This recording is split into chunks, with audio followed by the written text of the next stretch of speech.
అన్నా చెల్లెలతో స్టార్ట్ అయిన ఈ ఫైట్ కాస్త భార్యాభర్తల వరకు వెళ్ళింది. ఇప్పుడు షర్మిల నిన్ననే అన్నయ్య గురించి ఎన్నో మాటలు మాట్లాడి అదే సందర్భంలో ఆమె మా అన్నయ్య వాళ్ళ భార్య ఆమె అయితే ఆమె భార్య కాదు, ఆమెకి ఇంకేమైనా కొత్త పేరు పెట్టాలి అనే విధంగా తనని కూడా కొన్ని మాటలు అయితే అన్నీ. అసలు ఏంటి అసలు ఇది? సో ఖచ్చితంగా షర్మిల గారు అయితే ఒక స్పీచ్తో మొత్తాన్ని ఆవిడ వైపు తిప్పేసుకున్నారు. మొత్తం అంటే అందరు లుక్స్ కూడా మీడియా కూడా అందరూ కూడా ఆ వైపు తిరిగారు. అంటే ఖచ్చితంగా ఆమె చేస్తున్న స్టేట్మెంట్స్, ఎందుకంటే ఇప్పుడు జగన్ రెడ్డి గారితో కొంచెం వివాదంలో ఉంది, అంతవరకు ఆస్తి తగదా అనుకున్నారు. కానీ ఇది చూస్తూ ఉంటే రాను రాను మరీ పర్సనల్గా వెళ్ళే విధంగా ఉందన్నమాట.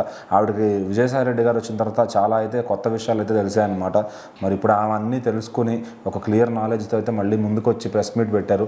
సో దాంట్లో ఏం చెప్పారు అంటే కనుక ఖచ్చితంగా ఎవరైతే మా భారతీయ వదిన ఉంది కదా, ఆవిడ భార్య అని ఆయన అనుకుంటున్నారు, కానీ అసలు ఆమె భార్య కాదు. ఎందుకంటే సగం అంతా ఆయనకి రెప్యుటేషన్ చెడగొట్టేది కూడా ఆమె మాట విని ఆయన అట్లా చెడిపోతున్నారు. సొంత రక్తాన్ని తల్లిని చెల్లిని కాదని పక్కకు పడేశారు. సో ఆమె రాజ్యం వెళ్ళాలనుకుంటుంది కాబట్టి ఆమె థాట్ ప్రాసెస్ ఇదంతా. దానివల్ల మా అన్న కూడా మమ్మల్ని వదిలేసే స్థాయికి వచ్చారంటే, ఒకప్పుడు మా నాన్నగారు మమ్మల్ని అట్లా పెంచలేదు, మరి ఆయన అట్లా ఎందుకు అయిపోయాడు?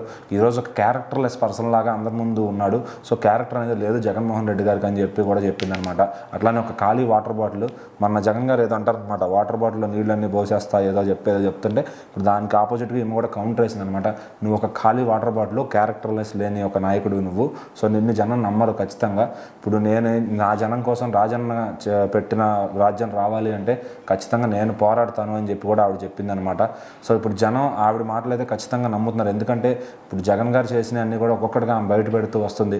ఆయన ఫాల్ట్స్, ఆయన తప్పులన్నీ కూడా తల్లి మీద ఎలాంటివి ఏం చేశారు, ఆస్తి గురించి చెల్లిని ఎంత ఇబ్బంది పెడుతున్నారు, మళ్ళీ బయట ఉండి ఏదన్నా మాట్లాడితే ఖచ్చితంగా ఆస్తిలో వాటా ఇవ్వనని కూడా చెప్పారనమాట.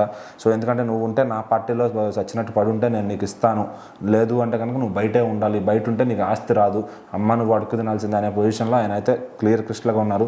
అయితే ఈ థాట్ ప్రాసెస్ అంతా ఆయనది కాదు, ఖచ్చితంగా వాళ్ళ భార్య భారతిరెడ్డి గారిదని కూడా ఆమె ఓపెన్గానే చెప్పేశారనమాట. ఆమె భార్య కాదు అసలు భారతిరెడ్డి, జస్ట్ ఉండటానికి ఉంది అంతేగాని అని చెప్పి ఆవిడ పైన కూడా నోరు పారేసుకుంది. సో మరి ఇంత పర్సనల్గా ఎప్పుడు గొడవలు పడని ఈ ఫ్యామిలీలో ఇన్ని గొడవలు ఎందుకు? సో మరి ఆస్తి కోసమేనా అని చెప్పి అందరూ మాట్లాడుకుంటూ, రాజన్న కానీ ఉంటే ఇవన్నీ చూసి ఆయన ఇప్పుడు చచ్చిపోయాడేమో అన్నట్టుగా మాట్లాడుకుంటున్నారు. సో మరి చూద్దాం వీళ్ళ గొడవలు ఎక్కడి దాకా వెళ్తాయని.